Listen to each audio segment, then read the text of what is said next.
তুমি কি ইন্টারমিডিয়েটের ছাত্র? আমি তোমাকে রিকোয়েস্ট করব, স্বাস্থ্য সংস্কার কমিশনের যে সুপারিশ এত ভলিউম আছে, এইটা ওয়েবসাইটে পাওয়া যাবে। তুমি এটা কি পড়ে দেখেছো বাবা? তা তুমি না দেখলে কেমনে বুঝবে স্বাস্থ্য সংস্কার কমিশন কি কি সুপারিশ মালা দিয়েছে? এটা যদি না জেনে তুমি আন্দোলন করো, তবে তো তুমি তো অন্ধকারের মধ্যে আছো। তোমাকে প্লিজ, ওই যে উনি প্রথমে বক্তব্য দিয়েছেন, আমরা এমন কিছু করব না যে সম্পর্কে আমার ধারণা নাই। তুমি স্কুলের ছাত্ররা নিয়ে এসো, ওরা কি স্বাস্থ্য সংস্কার সম্পর্কে কি জানে? এটা কি শুধুমাত্র বিশৃঙ্খলা সৃষ্টি করার জন্য? না প্লিজ, না ভুক্তভোগী না। তুমি যদি স্বাস্থ্য সংস্কার নিয়ে কথা বলতে চাও, স্বাস্থ্য সংস্কার কমিশন যেটা হয়েছিল, তারা কি কি সুপারিশ মানা যে দিয়েছে, কি কি বাস্তবায়ন হচ্ছে, কি কি কার্যক্রম চলছে, সেটাকে তোমাকে জানতে হবে। না জেনে শুধু আন্দোলনের সাথে আন্দোলন করলে কিন্তু ভোগান্তি বেড়ে যাবে বাবা। তোমাকে এ সম্পর্কে ভালো ধারণা থাকতে হবে, যে তুমি এটা পড়েছো, পড়ে দেখেছো, এখানে তোমার মতামত দেওয়া উচিত, আমরা মেনে নিব। তোমাদের 3 নম্বর দাবি হলো স্বাস্থ্য সংস্কার কমিশনের যে সুপারিশ মালা আছে এটা ঠিক হয়নি, এর সাথে আরো তোমাদের সুপারিশ যোগ করতে হবে। ইয়েস, তুমি আগে এটা পড়ো, পড়ে দেখো যে এটা আসলে কি, তুমি স্বাস্থ্য ব্যবস্থাপনা বোঝো কিনা, তুমি ডিজিটালাইজেশন বোঝো কিনা, তুমি ইমিউনাইজেশন বোঝো কিনা, তুমি অ্যান্টিবায়োটিক্স বোঝো কিনা, তারপরে মন্তব্য করতে হবে। তুমি একটা স্কুল পড়ুয়ার ক্ষেত্রে তুমি স্বাস্থ্য কমিশন আসলে কি বোঝো সেটা আমাকে আগে বোঝাইতে হবে, তারপরে তোমার মতামত আমরা গ্রহণ করব। এর আগে কোন ধরনের বিশৃঙ্খলা সৃষ্টি করা এইটা আইন শৃঙ্খলা বাহিনীর দায়িত্ব, যে জিনিস বুঝে আমরা কিছু করছি কিনা। আমি যদি আমের জন্য আন্দোলন করে আম বুঝি কিনা, আমের কোয়ালিটি বুঝি কিনা, আমের স্বাদ বুঝি কিনা, আমের সাইজ বুঝি কিনা, এটা আগে জানতে হবে। তার আগে কোনো ধরনের আন্দোলনে এটা বিশেষ কোনো উদ্দেশ্য আছে কিনা সেটা ভেবে দেখার দরকার রয়েছে।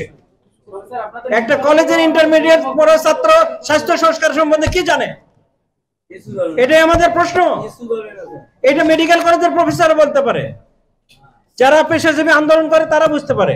তোমরা একটা কলেজের ছাত্র ইন্টারমিডিয়েট পড়েছে, স্বাস্থ্য কমিশনের সুপারিশ কি তুমি তো জানোই না, সেটা নিয়ে কেন কথা বলতেছো? আমরা কি কথা বলতে চাই, এটা যেটা যেটা বলেছো তোমরা সব দাবি যৌক্তিক, আমরা মেনে নিয়েছি এবং সেই লক্ষ্যে আমরা কাজ করে যাচ্ছি।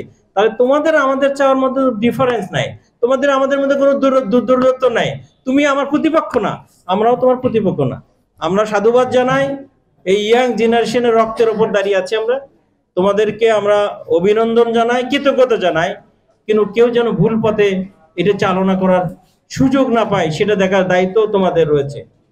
আমি বলবো, এখানে সুশীল সমাজ রয়েছে, বরিশালের নেতৃত্ব বৃন্দ রয়েছেন, সকল স্তরের মানুষ রয়েছেন, মিডিয়ার প্রতিনিধি হয়েছেন।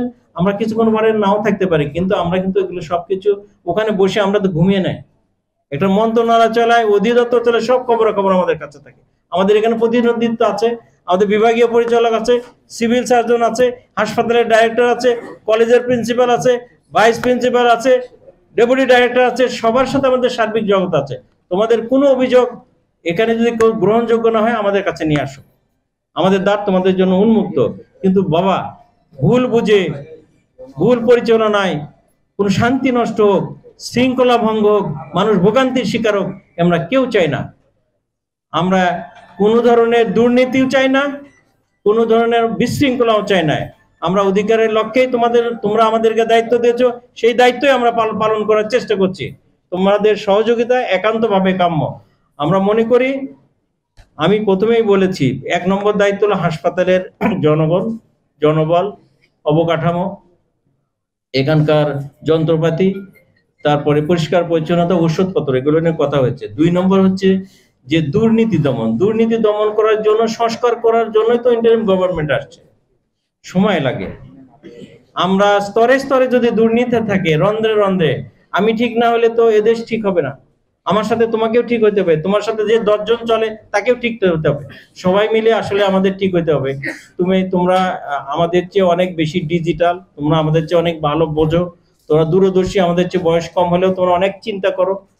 সেটার প্রতি শ্রদ্ধা রেখে বলি, কোনো জিনিস সম্পর্কে কোনো মন্তব্য করার আগে সেই জিনিস সম্পর্কে যেন ভালো ধারণা থাকে, সেটা অত্যন্ত জরুরি।